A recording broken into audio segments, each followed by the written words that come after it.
po SPAK nuk po reagon? Çfarë po ndodh me SPAK apo çfarë duhet bëj SPAK?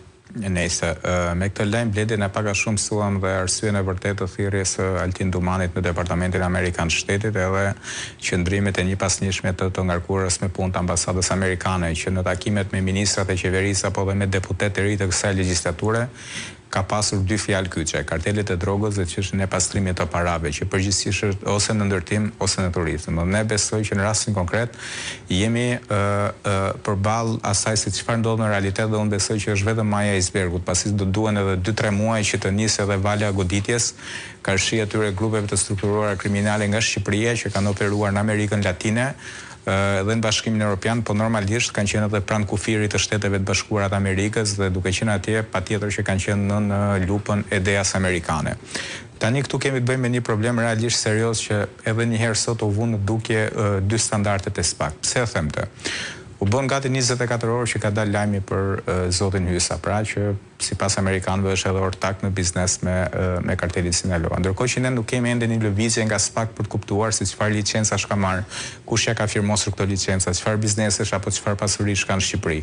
Kur nga ana tjetër ne pam se si në konferencën e liderit opozitës SPAK reagoi në kohë reale, pra po ndiqte konferencën e liderit opozitës dhe reagoi për mediat në kohë reale.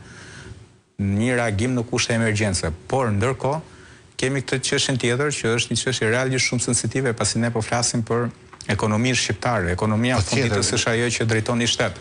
Edhe ne këtu kemi një heshtje nga SPAK që e kam pak të vështirë ta lexoj, se në fund ditës është vetë zoti Dumani që në vetëm një intervistë në një televizion, pra në televizionin shtetëror, u shpreh qartë që forca e krimit shqiptar është tek lehtësia që kanë për të pastruar para.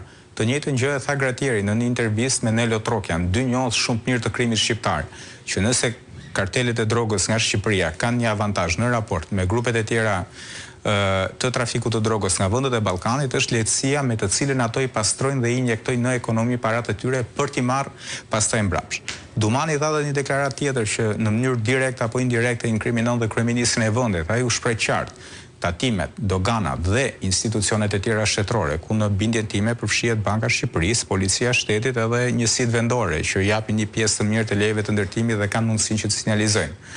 Këto institucione kanë zero referime për sa i përket çështjes së pastrimit të parave. Pra, ne jemi në kushte emergjence për një çështje sensitive për cilën Departamenti Amerikan i Shtetit, agjencitë partnere ligjzbatuese po bëjnë alarmin. Agjenci për pastrimin e parave. Edhe SPAK nuk ka asnjë lloj lëvizje në këtë drejtim. Edhe të flasësh për një sukses për një shifër 65 milionë euro, kur të paktën 5-6 vitet e fundit supozohet që paratë e injektuara në ekonomi nga narkotrafiku janë në shifrën rreth 10 miliardë euro, kanë përshtypjen që është qesharake. Jo më larg se sot edhe FMN-ja, edhe vetë Banka e Shqipërisë është përpjekur që ta trajtojë këtë problematikë.